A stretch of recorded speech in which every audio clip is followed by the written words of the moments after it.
So I was playing through Schubert's Last Sonata the other day, and I came across an absolutely bonkers modulation, and I would like to discuss that today.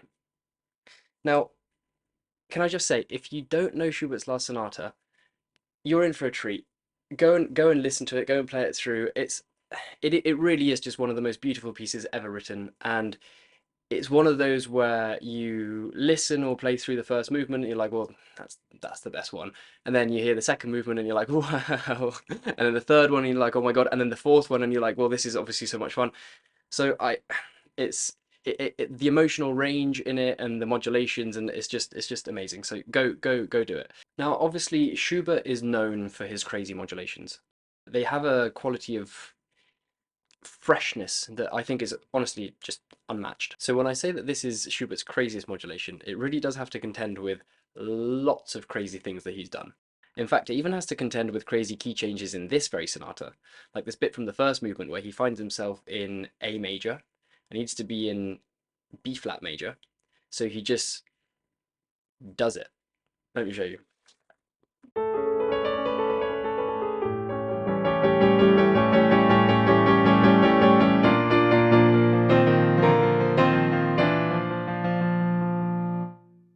It also has to contend with this crazy modulation from the second movement.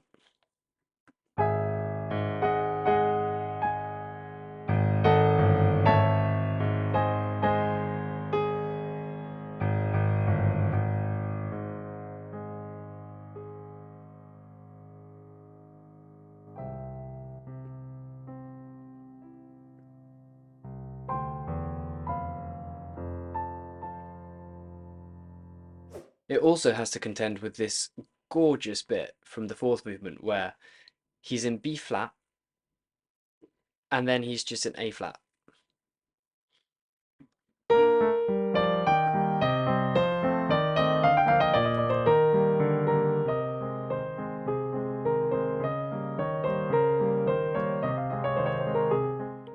So there's clearly competition.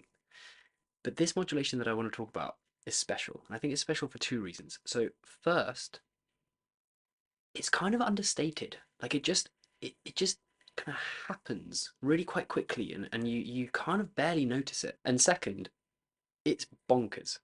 Like it's just not how modulations work. I mean it's fantastic, but it's just crazy. Okay, let's give it a listen and then we can discuss.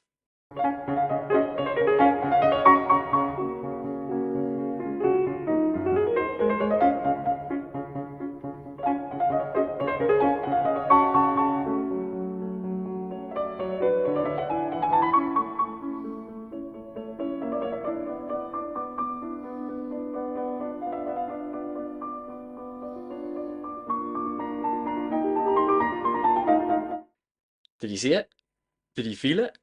Okay, so we've moved around a lot, and then at some point we rest for a bit on D flat. And then we move really quite a lot, and we rest for a bit in A major. So somehow he needs to get from A major to B flat. And he's like, well, A major, this diminished idea that just slides up to E7, and then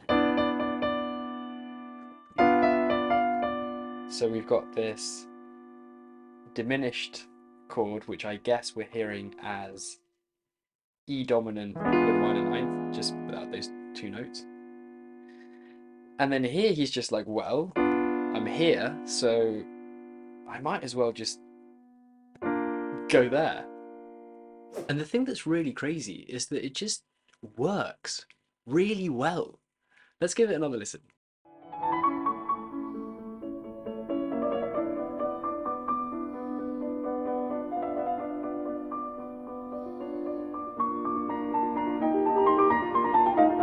So why does it work so well?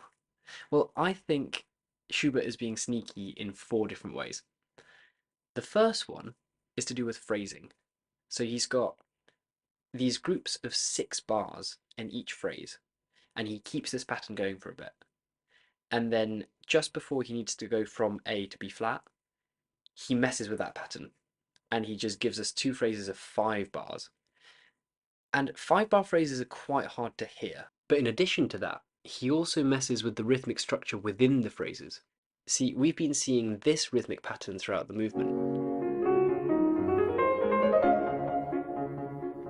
But when he gets to the 5-bar phrases, he shifts the rhythmic material from the first 2 bars forward, so we get this instead. So there you kind of like lose track a little bit of exactly where you are. The second way he's being sneaky is this melodic idea, where the main tune in this movement is, so you've got this, and he just inserts this motif just a little bit before he actually comes back to the tune, just being like, remember this thing from before? So he goes,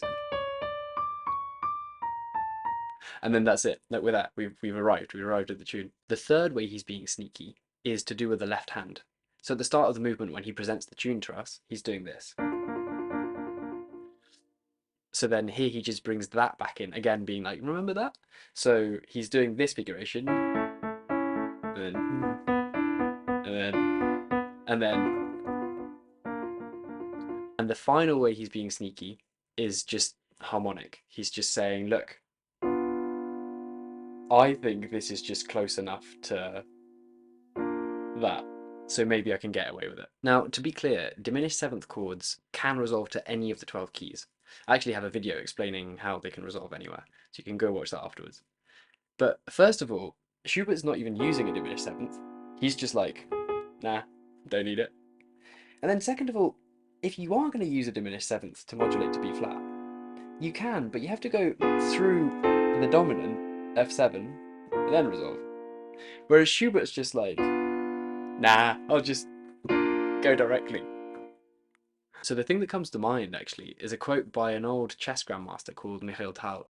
And he said about chess, you must take your opponent into a deep dark forest where 2 plus 2 equals 5, and the path leading out is only wide enough for 1. So I feel like this is what Schubert's done to us. It's just that in Schubert's case, the deep dark forest is just really lovely and beautiful. Anyway, before I go, one last slightly mind-bending thought. I think over the course of these crazy modulations that we've seen, I don't think we even end up in B flat major. I think we end up in C double flat major. Because think about it. Here we start off in D flat major, and then we've got this G flat major chord, and then that becomes minor.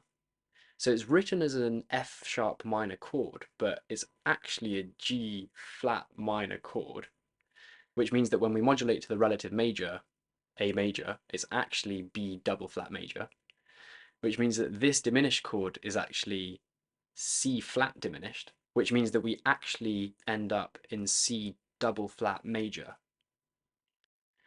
But anyway, that's for another time.